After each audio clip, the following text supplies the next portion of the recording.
Hello, good morning, my dear ka-seniors.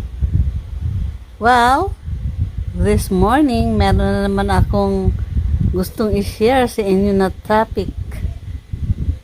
And mas maigi na yung alam natin para papakiramdaman natin yung ating sarili kung anong mga sintomas meron tayo. Kasi habang tayo tumatanda, hindi natin maiiwasan na yung common illnesses sa matatanda ay dadapo sa atin. So, my topic is all about with age comes common ailments.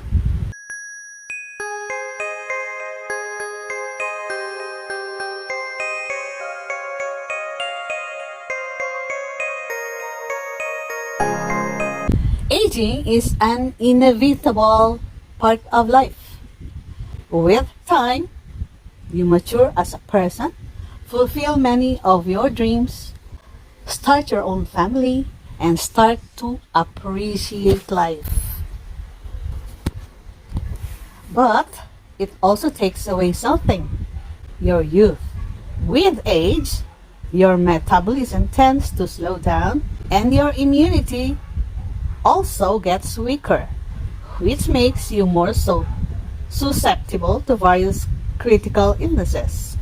So, it makes sense to know about the common diseases that might affect you in old age, so that you can spot the symptoms early on and get the right treatment as soon as possible. Now, let's delve deeper into the 10 common diseases in elderly people.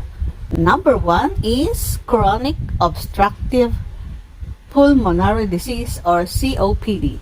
It is a lung disease that obstructs airflow with the lungs. In simpler words, it leads to breathing difficulty. You may also like to show symptoms like excessive coughing, chest tightness, and wheezing. Its two main conditions are emphysema and chronic bronchitis. Someone with COPD is vulnerable to heart disease and lung cancer as well. Smokers are most likely to suffer from its impact, but it can happen to anyone who has long-term exposure to pollution, irritating gases, or particulate matter. Quitting smoking is one way to prevent COPD or at least slow its progression. Staying away from smoke, chemical fumes, and dust can keep your lungs healthy. Vaccination against the flu and pneumonia is also recommended. Number 2 is Alzheimer's disease and dementia. Alzheimer's disease is one of the common diseases in elderly people and a progressive neurologic disorder in which the brain shrinks and the brain cells die. There can be a gradual decline in thinking, behavioral, and social skills too. The patient's ability to function independently is badly affected as it leads to memory loss and difficulty in problem solving. However, remember that dementia doesn't happen overnight. The changes in the brain take a long time to show up. The usual causes can range from age and family history to genetics. You can try to prevent it though by implementing a few lifestyle changes like exercising more, sleeping well, and consuming a healthy diet. Number 3 is depression. It doesn't necessarily happen only to the elderly, but you might become more vulnerable with age. Depression leads to the persistent feeling of sadness, pessimism, and fatigue. If you are suffering from depression, you might find it difficult to make decisions, experience loss in appetite, and develop a general disinterest towards many activities. It can be caused due to age, abuse, grief, a sense of abandonment, or many other factors. You can prevent it by managing your stress more efficiently with the support of your loved ones, eating a healthy diet, and following a fitness routine to keep your body and mind in better shape. You should also stay away from negative habits and people. It's important to not deny the symptoms and take medical help before the situation gets worse. Number 4 is heart failure. There comes a time when our heart finds it difficult to properly supply blood and oxygen to all body parts. It can lead to the heart becoming enlarged, developing more muscle mass, or even pumping faster to meet the body's needs. All this can cause you feel tired, lightheaded, nauseous, confused, or develop a lack of appetite. If you feel any kind of discomfort in your heart, visit a doctor immediately. Number 5 is chronic kidney disease. Another common disease in elderly people, CKD or chronic kidney disease, can make you experience weight loss, shortness of breath, swollen ankles, insomnia, or muscle cramps. It also increases the risk of developing heart disease or kidney failure. It can cause erectile dysfunctions among men. The causes can vary from diabetes and high blood pressure to kidney stones. Here's what you can do to prevent it. Stay hydrated and keep diabetes and high blood pressure under control. Number 6 is diabetes. It is very common. In fact, India is home for over 77 million diabetics, the second highest in the world. It happens when the body either becomes resistant to or doesn't produce enough insulin, a hormone created by the pancreas and controls the amount of glucose in the bloodstream. It distributes energy from food to the cells, along with regulating your body's metabolism of carbohydrates, fats, and proteins. When it doesn't do what it is supposed to, chances of high blood sugar increase.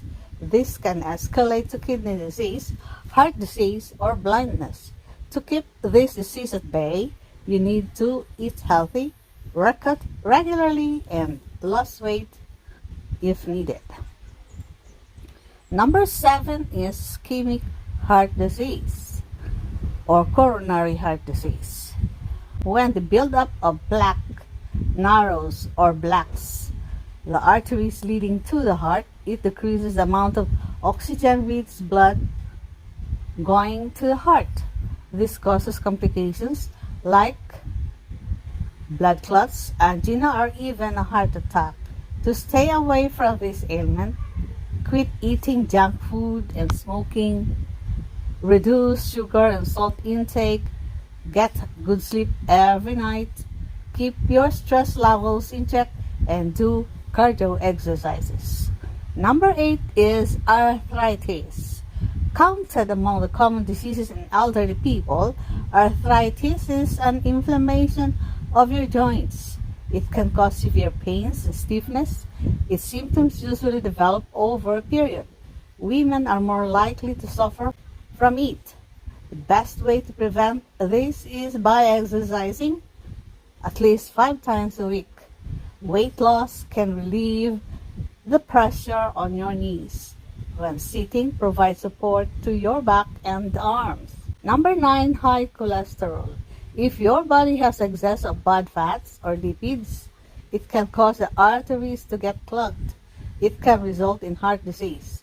Lifestyle changes can control it though. Quit smoking, avoid excessive alcohol consumption, start being active every day. Check your body weight and eat healthy diet. Number 10, hypertension or high blood pressure. Blood pressure that is higher than normal is the result of your heart pumping more blood than your arteries can allow. This resistance causes hypertension, and it can lead to serious health conditions like stroke and heart attacks. Things you can do to prevent this condition or keep it under control involve maintaining a healthy weight, regulating stress levels, limiting salt and alcohol consumption, working out daily, and checking your blood pressure regularly. Now, conclusion. Prevention is better than cure, and therefore, knowing what you may have to fight is important to prevent it, and if possible, beat it. So try and become more responsible while making your daily choices and keep common diseases in elderly people at bay. The information and other content provided in this vlog, website, or any linked materials are not intended and should not be considered or used as substitute for medical advice, diagnosis, or health or treatment. Kindly contact your doctor before starting a new medicine or health regime. Source: National Council for Aging.